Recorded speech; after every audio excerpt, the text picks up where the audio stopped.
एक रघुनंदन नाम का माली था। उसकी इच्छा थी कि पारिजात का फूल स्वर्ग में खिलता है, धरती पर भी खिले। कहीं से वो पारिजात का पौधा लाया और अपने घर के आंगन में उसे लगा दिया। पारिजात का पौधा लाया, उसे अपने आंगन में लगा दिया। उस पौधे को वो रोज सींचता, तरह तरह से खाद पानी देता।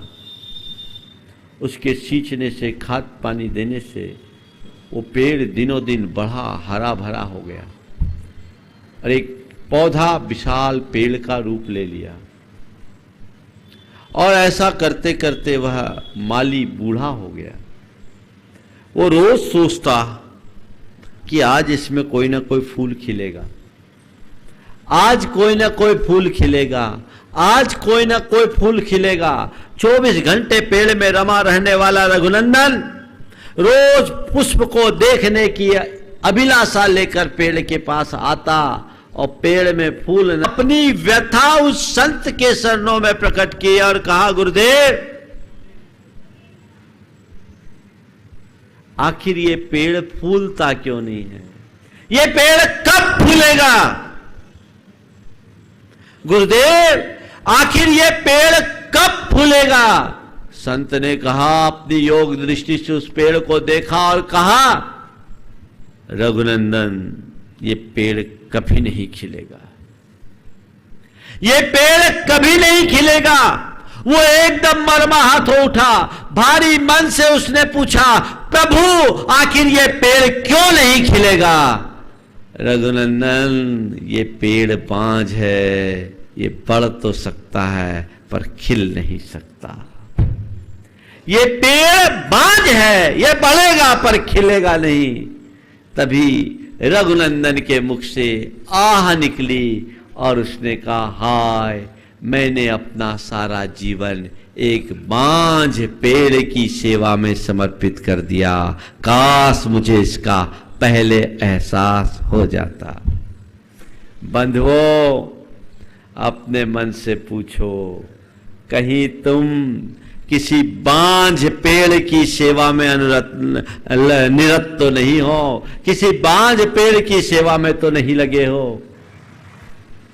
अगर है तो नया पेड़ उगाओ, ऐसा पेड़ जिसमें खुशियों के फूल लगे, ऐसा पेड़ जो तुम्हारे जीवन को आनंद से भर सके, ऐसा पेड़ जिससे पाकर के तुम अपने जीवन को कृतार्थ महसूस कर सको, अपने जीवन को सफल और सार्थक बना सको, वो पेड़ उगाने का प्रयास करो।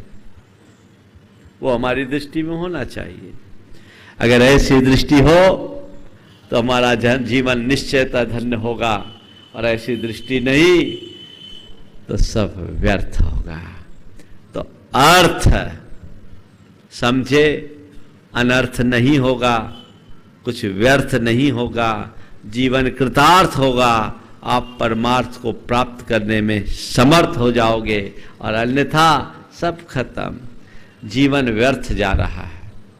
मैं तो आपसे कहता हूं, व्यर्थ होते हुए जीवन को सार्थक करो। बहुत से ऐसे लोग हैं जो व्यर्थ की चीजों से भी अर्थपूर्ण चीज निकाल लेते हैं। ये तो रतलाम है। आपने धूल शोधकों को रोज देखा होगा, क्या बोलते हैं उनको? सोधिया, न्यारिया, क्या बोलते हैं? जो सोना निकालते हैं नालियों में, कौन है? क्या बोलते हैं उसको? यहाँ देशी भाषा में क्या बोलते हैं? धूल शोधक तो उसका साहित्यिक नाम है, न्यारिया बोलते, क्या बोलते हैं? निकालते हैं, यानी व्यर्थ से भी अर्थ है।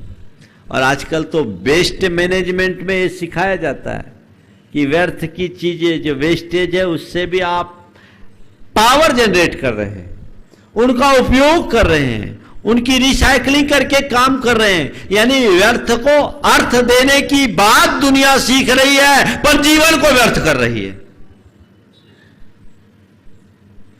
संत कहते जीवन को व्यर्थ मत करो, व्यर्थ को अर्थ देने की चेष्टा करो।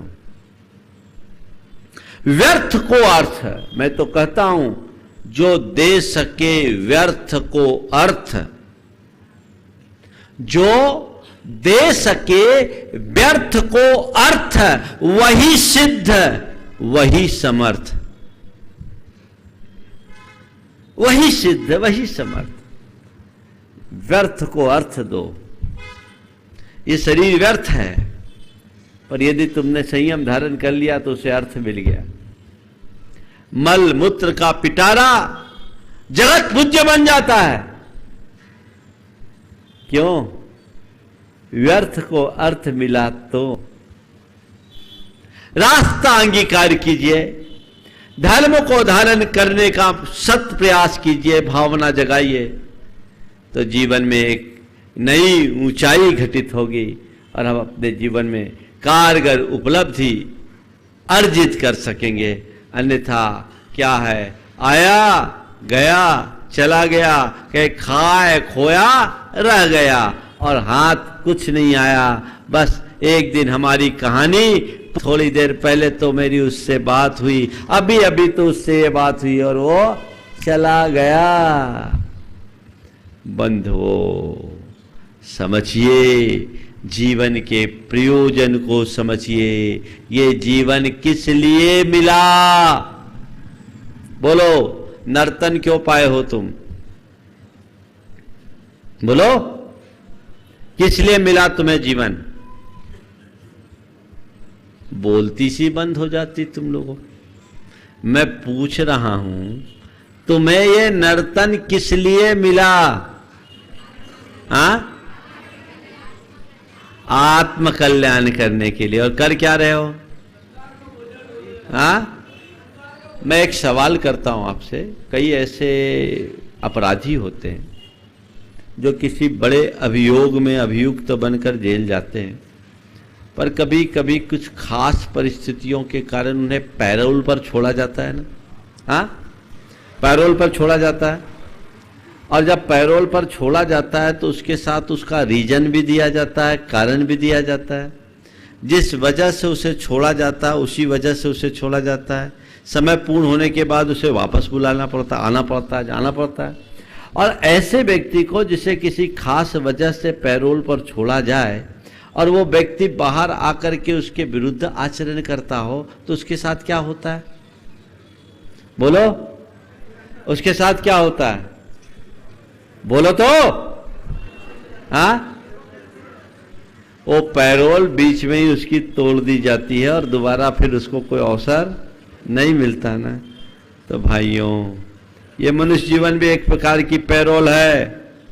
आए हो, जिस वजह से आए हो वो कर लो, तो तुम्हारी सीआर अच्छी होगी, सजा खत्म हो जाएगी। और उस प्रयोजन को भूल जाओगे तो ये कैद आजन्म कैद में परिवर्तित हो जाएगी। न जाने कितने भवों तक तुम्हें संसार में सड़ना पड़ेगा। समझो, प्रयोजन को समझो। क्या है प्रयोजन? आत्मा का कल्याण है, तो आत्मा के कल्याण के लिए तुमने अब तक क्या किया? महाराज, उसको छोड़कर बाकी सब कुछ किया। जज नहीं दोस्तों, अगर आपको मेरी वीडियो अच्छी लगती है तो प्लीज़ मेरे चैनल को लाइक, शेयर, सब्सक्राइब करिए और इसी तरह से अपना प्यार देते रहिए। धन्यवाद।